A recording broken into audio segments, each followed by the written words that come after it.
vision of the future, of the world in 2025 or 2040, I couldn't develop the inner compass needed by a leader who seeks to bring about major social change, and I was out of good ideas. So I stepped away from SEIU, and aside from my work with Simpson Bowles, I spent the next year healing, recharging, and thinking about new ways I might help the people I cared about. At the end of that year, I embarked on what became a 4-year journey to discover the future of jobs, work, and the American dream.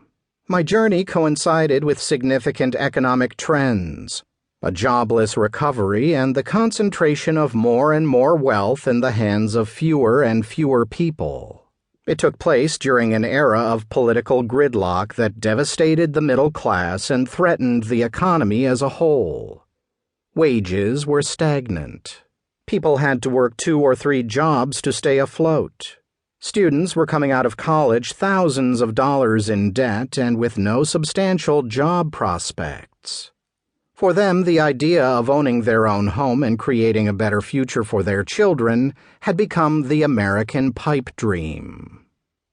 Early on, I saw that unions would play only a limited role in shaping the 21st century economy, not only because unions are typically slow to adapt, but also because the economy is being transformed by new technologies that will automate more tasks and require fewer full-time jobs and marginalize the role of collective bargaining, leaving a dearth of dues-paying union members.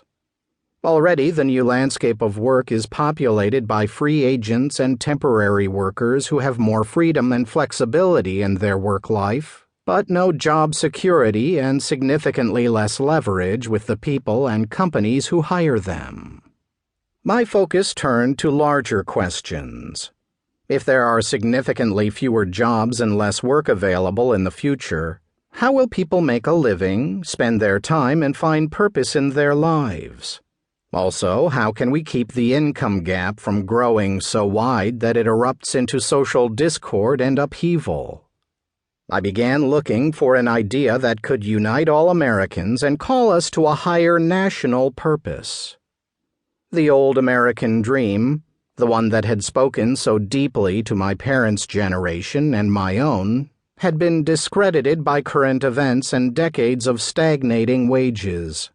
We needed a new American dream, one that offers a vision of the life we can genuinely aspire to, strive for, and pass on as a birthright and inspiration to our children and future generations of Americans. And if I came upon that unifying idea, my question to myself and others would be, how can we organize our economy and social institutions so that this new American dream becomes achievable for everyone? Along the way, I came across a potential answer to these questions. I'll detail what a Universal Basic Income, UBI, is later in this audiobook. For now, imagine a check coming in the mail each month to every single American, whether they work or not, with sufficient money to eradicate poverty and give all Americans the opportunity to achieve their dreams. But I'm getting ahead of myself again. To appreciate why a UBI may be the most practical solution to our economic problems, and one that most, if not all, of our country's political parties can potentially embrace, it will be helpful to know about the perspective I gained while attempting to create major social change during labor's most turbulent and transitional years. Several years ago, in an interview with Washington Post reporter Ezra Klein, I called the labor movement the greatest middle-class job-creating mechanism that we have ever had in America that doesn't cost taxpayers a dime. Here's what I meant. There was nothing inherently valuable about taking a pickaxe, putting a light on your head, traveling down the depths of a coal shaft, and banging that axe against a wall to extract coal. And yet, in West Virginia, coal mining built a middle class. Not because the coal miners had unique skills or went to college, but because they belonged to a union.